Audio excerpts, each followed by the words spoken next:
Hi, so I, 28F, recently had a baby shower and it didn't turn out the way that I had expected it to, which is why I'm here right now.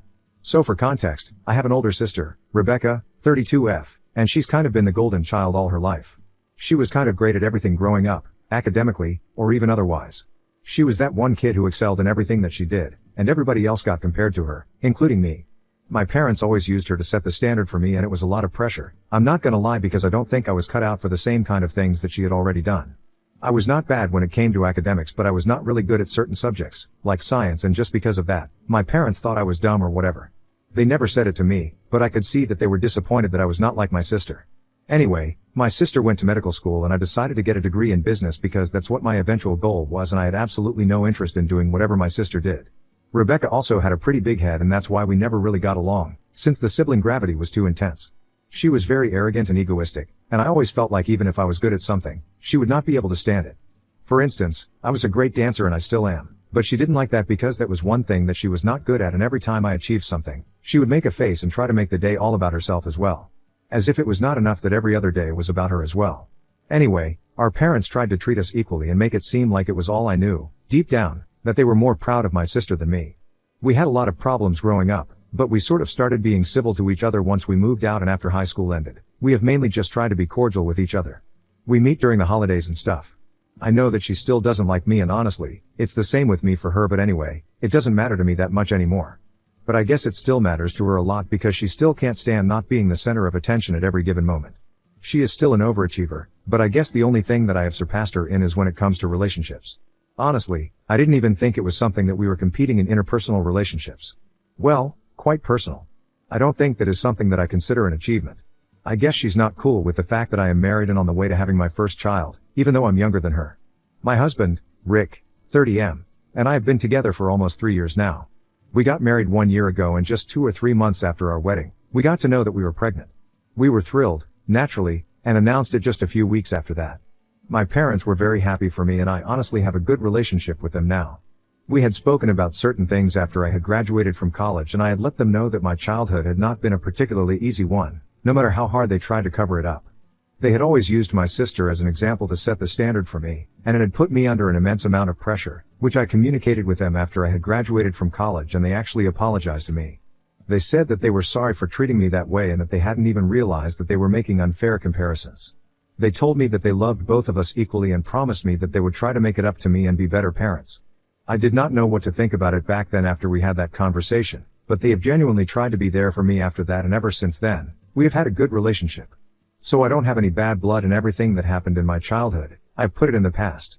They even tried to patch things up between Rebecca and me, but Rebecca made it very clear that she was not interested in having a good relationship with me, so I told him to give up on that because we were too old anyway, and honestly, Rebecca was not the kind of person that I wanted to be friends with. She always has been too full of herself, and even now, she is quite arrogant, and the only thing that she likes talking about is herself and her own achievements. I'm really glad that she's doing well in life, but I don't want to constantly hear about it because it's just exhausting after one point. Especially when I know, for a fact, that I can be happy for her achievements, in spite of our equation, but she can never be happy for me and she has proven it. She had a selfie face at my engagement, the same kind of behavior at my wedding. She was not happy for me when I announced my pregnancy, and at my baby shower, she crossed every single line possible, and tried to sabotage it in such a way that I don't think anybody in their right mind would be able to forgive her, and she's lucky that I did not press charges against her and my ex, which is who she had brought along as an uninvited and unwanted +1 to the baby shower. So certain things about my ex, Kurt, he and I do not get along in the slightest. I hate him and I don't think I will ever forgive him in my entire life because he was the most toxic and abusive person that I have ever had the misfortune of knowing. And everybody in my family knows about that, how terrible our relationship was, and how much I had to struggle to get out of that phase of my life. He and I got together in my first year of college, and we continued to have an on and off relationship for the next 4 years. I had to end eventually because I found out that he had been cheating on me, but he was not ready to let me go, so he kept trying to talk to me. He even started talking to me at one point and only stopped when I told him that I would report him to the cops if he didn't. He kept talking crap about me to all my friends, even though he insisted that he still loved me and wanted me back. Even while we were dating, we kept breaking up because of his behavior.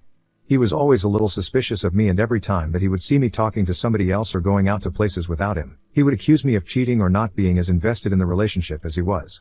But then, I was very easy to manipulate back then because I was desperate to be loved, and when he apologized to me, he would make sure that he laid it on extra thick so I would buy it. So when things were good, you always made sure that things were so great that I would never be able to forget about it, and he would bring that up whenever we fought. However, things were bad. Well, they were so bad that I would end up crying for days, and I think I was pretty depressed for those 4 years of my life. My self-esteem and self-worth were absolutely shadowed, and I felt like I would never be able to move on from this because I just kept going back to him again and again. People in my family knew about this because I had introduced him to them after 1 year of dating, but then, we kept breaking up and stuff, and I had confided in my parents about this. I had even told a few of my cousins, who happened to be close to me. My other relatives, I'm not sure if they knew about it in detail, but they had a clue, including Rebecca. However, I'm sure about one thing: even if they did not know how toxic our relationship was, and how abusive he was to me, everybody knew that our breakup had been terrible, and in spite of that, Rebecca went out of her way to bring him to the party. I'm just lucky that I had known about it right from the beginning, because a couple of weeks ago when I had been telling my parents that I was planning to host a baby shower, I started hearing from a couple of my friends that my sister had been asking around about my ex. She had been stupid enough to ask my close friends about what Kurt had been up to, and she tried to pass it off like it was just out of curiosity, but I knew that something was off. So just to be on the safe side, I decided not to invite her when it was time to send out the invitations, and even spoke to my husband and my parents about it, and I explained the situation to them. My parents were not entirely happy with this decision, but they respected it. However, she was still able to find out when I was having my baby shower and where I was having it, probably speaking to some other relatives who had been invited, since I hadn't exactly briefed people not to talk to her about this, and that was my mistake. Anyway, on the day of my baby shower, a couple of days ago, everything was going smoothly, but then about an hour after the event had started, Kurt showed up at my house. I was shocked to see him, and since this was an event that I was having at my house, there was no security, so he just walked up to the door and nobody really thought twice before opening it, even though we do have an intercom. The thing about him had just slipped my mind, and I just opened the door and he walked in, with a bunch of papers, and he handed them over to Rick as soon as he had walked in. I was so confused, I literally froze because I hadn't seen him ever since we had broken up, and I did not know how to react. In the meantime, as soon as he had handed those papers over to Rick, he was also trying to recover from the shock of all of this happening, and Kurt just announced that he had been having an affair with me for the past 6 months, and he was kind of short that the baby was his because the date of conception matched with all the dates that we had been getting together.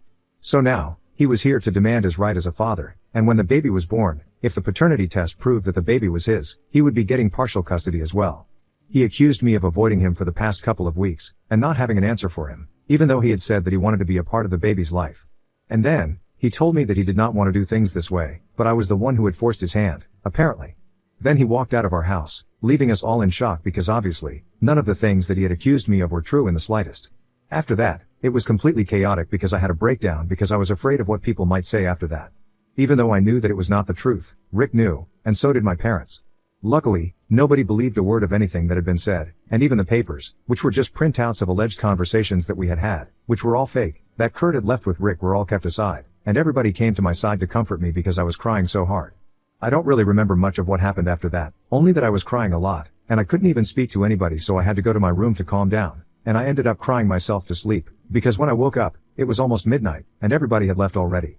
Rick was the one who filled me in on what had happened after I went to my room and told me that the guests had had their meals already since it was lunchtime, and nobody really stayed for long and just kind of left after that whole fiasco. I was very embarrassed, and the first thing that I did after hearing what had happened to Rick was to write a text to apologize to everyone for what had happened. And then, I thought about confronting the person that I had a clue was responsible for all of this. I knew that Rebecca might have had something to do with this, but then it occurred to me that if I asked her straight up if she had a hand in any of this, she would obviously decline it and then blow it out of proportion and make it seem like I had something against her. So I decided to play it smart, and after a conversation with Rick, the two of us decided that we were going to speak to Kurt directly and try to get to the bottom of what was going on, because we were sure that somebody must have put him up to this. I knew that Kurt had been in love with me and whatever, but for the past couple of years, after I had made it very clear on social media that I was serious about Rick, he had stopped trying to talk to me and had not even been speaking to my friends about me like he would in the past. After so many years of being completely MIA, it was very unnatural for him to resurface and then show up with all these lies in order to ruin my reputation and my relationship with my husband. Somebody had to be involved, and I was pretty sure that it was Rebecca, but because I could not get it out of her, I decided to talk to him instead. I unblocked him everywhere and tried my luck, not knowing what to expect. I'm just thankful that he was still a sucker, and as soon as I texted him online, he replied to it. I did not say much. I had just asked him why he would do such a thing, and I told him that I had always loved him in the past, but I would never have expected him to try to do something like this, and pull off a stunt which would ruin my reputation, especially when I was pregnant. I told him that I had always had a soft spot for him, and I never would have done this to him if I were in his place. I knew that speaking to him this way would make him feel bad about what he did because I knew how he was. And just as I had suspected, he replied to me instantly and told me that he was really sorry about what he had done. He hadn't been thinking, and whatever Rebecca had asked him to. I pretended to be shocked and said that I did not believe him, because I knew that my sister would never do something like this. So then, he actually sent me proof of his conversations with Rebecca, and apparently, she had actually paid him a sum of money to pull off this stunt at my baby shower on purpose to ruin it. As soon as I had those screenshots, I blocked Kurt again, even though he had sent me a message saying that he had never meant to hurt me and that he was still in love with me. He was trying to tell me that he was just pissed off that I was married and having a baby with another man when he knew that I was meant to be with him, which is why he had even agreed to do what Rebecca had asked him to in the first place. But I did not care about any of that. I had the screenshots and then, I immediately sent them to my parents and told them what really happened. It was pretty late at night, but even then, as soon as my parents received those messages, they called me up. All of us were pretty shocked that she would actually go out of her way to pay somebody to do something so weird and shocking. But anyway, when my parents called me up, I told them that after this, I didn't think I could be on good terms with Rebecca anymore or even be civilized around her, and I made it very clear that now, they could either pick her or me and it was a choice that they absolutely had to make. They did not even need to think about it, they just told me that they would choose me in a heartbeat. Because of what Rebecca had done, it was completely unfair and she needed to learn a lesson. I was satisfied with that answer, so we did not discuss it further. And obviously, I had blocked her anyway so I didn't need to worry about her. For a few days, everything was calm, but then, this morning, she showed up at my door and she was hysterical. I did not open the door to her because I knew she was going to create trouble for me and I was home alone, so I just let her wail outside. She kept crying about the ultimatum that I had given my parents, and apparently, she had been trying to get in touch with them but had found herself blocked. So she had tried to contact them by showing up at her place, but they had refused to let her in and had said that they did not even want to see her face after what she had done. They told her all about the ultimatum that I had given my parents and they had chosen me, so she knew about it.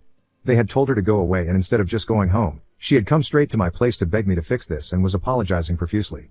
But I told her that this was not in my hands anymore and she had dug her own grave, so now she had to lie in it. And then I told her to go away as well, but she just kept crying until I threatened to call the cops on her. However, a few hours have passed now and I kind of feel bad about what happened. I don't know if it's the pregnancy hormones, but I just feel guilty about it.